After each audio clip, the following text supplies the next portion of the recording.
Hi you guys, welcome to my channel, Wholesale to Million. My name is Khang, where I share and teach you guys everything I know about wholesaling houses, how you can go out there, find and locate motivated seller, which means the sellers they're needing and willing to sell to you at a discounted price, but you gotta learn how to talk to them, negotiate with them so you can tie that property up under contract at a discounted price. Learn how to go out there and find a cash buyer that's willing to pay more for it, and all you're going to do is assign the contract over to them for a large profit. Okay, now what's nice about wholesaling houses is you don't need any of your own cash. Okay, so stop thinking that you need money to buy these properties, because you're not going to buy it. Okay, you don't need good credit because you're not going to get a loan on it. You don't need any construction background because you're not going to fix it and flip it. Okay, what you do need is acquire the skill set on how to do it, implement, take action, and make it happen. All right, you guys. Now, anyways, for this video, I wanted to share and talk to you guys on, because I've seen this a lot, and when I first started out too, it was kind of like you kind of don't know which direction to go into, right? Because you have so many people say this, so many people say that, and you don't know which direction to go. And that is, should you find the motivated seller first? So which means, should you find a property first and tie it up before you find the buyer? Because some will say, no, find that good deal and the buyer will come, right? Find that good deal, then the buyer will come. And then other would say, find that buyer first. So go out there, hunt for those buyers, ask them what they want, all their criteria, etc., and then go search for that property to match whatever they want. Okay, you guys? Now, everybody has, and I respect everybody's opinions, the way that they do the business. Everybody has, as long as you succeed, I mean, it doesn't really matter which way you do it. But in my channel, I'm just going to share with you guys what works for us and how I did it. All right, you guys. But if you do it other way and it works for you, that's fantastic, right? But I can only share with you guys the experience that I gone through and what we do. All right. So, in my opinion, you want to do both. I mean, why not, right? You can send out your marketing.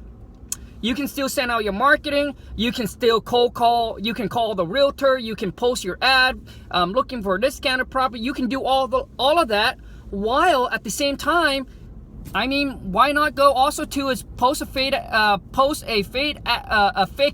on Craigslist looking for buyers. And what I mean by that is, maybe don't put in the ad, obviously you don't have a piece of property under contract, so you just put and this is what they call a ghost ad. So basically you just put a fake ad on there, trying to collect buyers, trying to draw attention to the cash buyer, so you can connect with them. So you just put the address and and put something that catches extreme discounted property, 50 cents on the dollar, something like that, and try to track that buyer to it, right? And then when they contact you, just let them know, hey, the property is currently under contract or is sold. Grab their criteria, what they're looking for.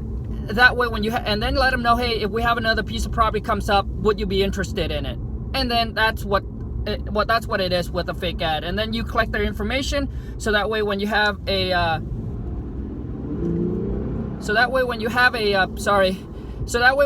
piece of property, you can send it out to them. At the same time, you can also call, maybe one day you do this, the next day you do this. Maybe one day you focus on trying to cold call all the seller looking for that property to put on the contract at a discount. And the next day you are calling and try to find and collect buyers, going to your local RIA. So basically not necessarily one or the other. So basically what I'm trying to say is, you don't have to wait. You don't have to wait until you tie a piece of property out under contract, and then after that, go find your buyers. Basically what I'm trying to say is, do them both at the same time. While you try to find and lock up a piece of property, at the same time, I mean, you are going to have time to go ahead and put your ad up and call around and connect and network and ask people, if, to what kind of thing they're looking for. Go to your courthouse, trying to connect with some cash buyer there. Go to your local RIA events and trying to find some buyer there, right? So it's not necessary which one you have to do first. So don't think like, okay, you know what, maybe I'm just not going to focus on marketing to find motivated seller, or to find any discounted property right now. Maybe I just focus on collecting cash buyer, and then once I have enough cash buyer, then I'm gonna go, and now I really know what I need to look for, and then I'm now gonna start marketing and trying to look for that piece of property.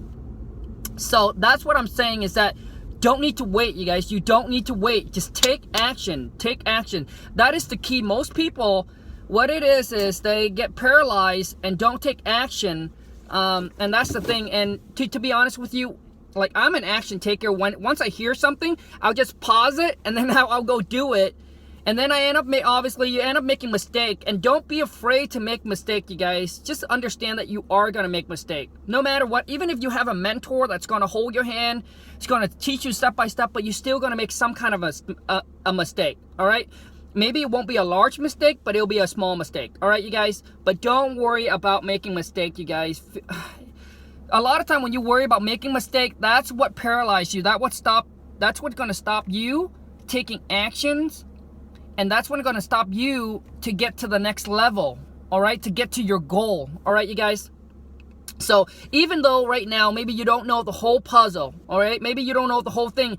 And when you first started, or maybe you have a couple deals under your belt, you're not going to know everything. You're not going to know all the tools. You're not going to know everything to do, all right? But don't let it hold you back. Just take action, and just work with whatever you have and whatever you can, and just take action and just do it, all right? And when you come across that mistakes, or that wall, or that brick wall, maybe at that time you can post question and ask people and try to get your answer then, all right, you guys? But don't let it hold you back, all right, you guys? Just take action.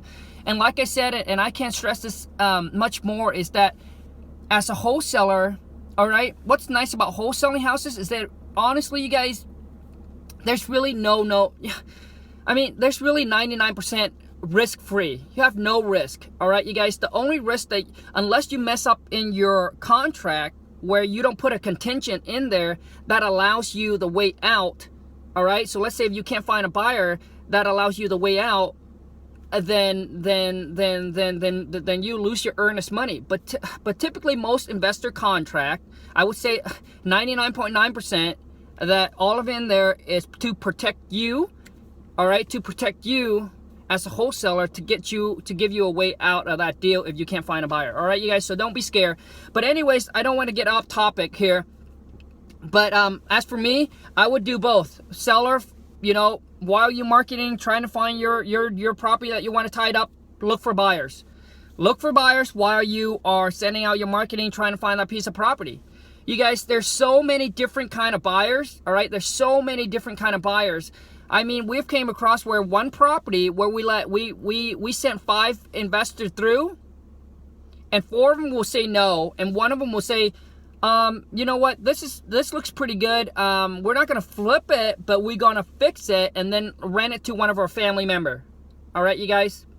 Or we have another occasion where we sent them in, and we thought it wasn't gonna be a deal because all the investor was saying, no, there's no room, there's no margin, I can't flip it, I can't even rent it, there's too much work, etc.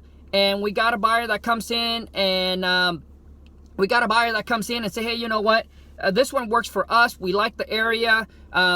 We just gonna fix it up, put in some sweat equity, and then maybe hold on to for a year or so and see where the market would be. And they're okay with, if the market doesn't go up, they said that they were just gonna live there and maybe rent out the rooms. All right, you guys?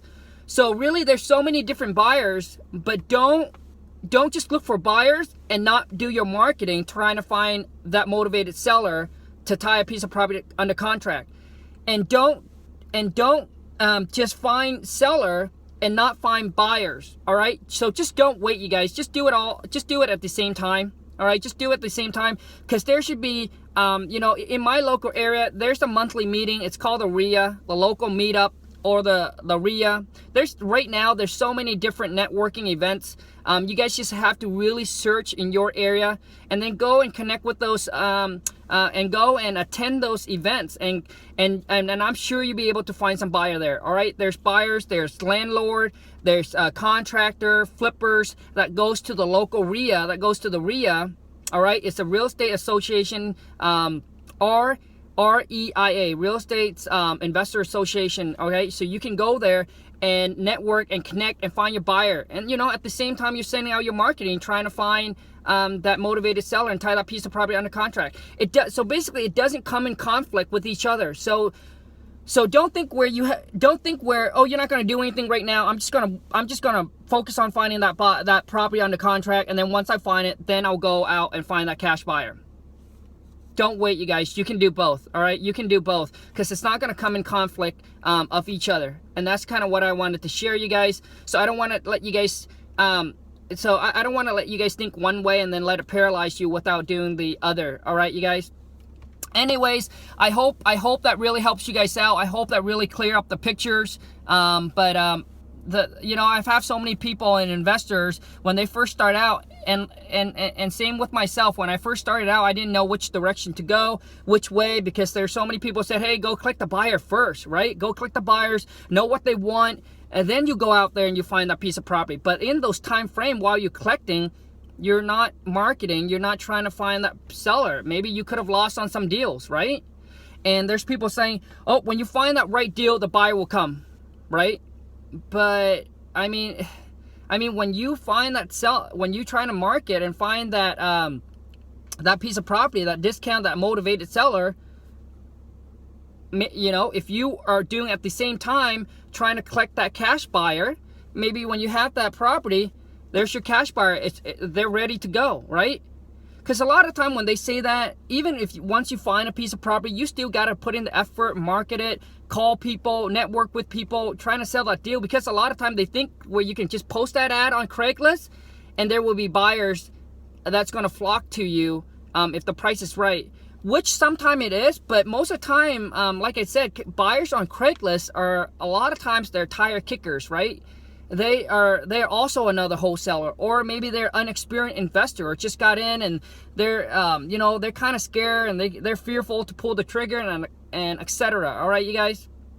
But yes, if you find the right deal, I think once you find the right deal, you still gotta have a connection, a network of people where you can send it out to, right? Because you can only post it on Craigslist, maybe other social media, and things like that. Maybe.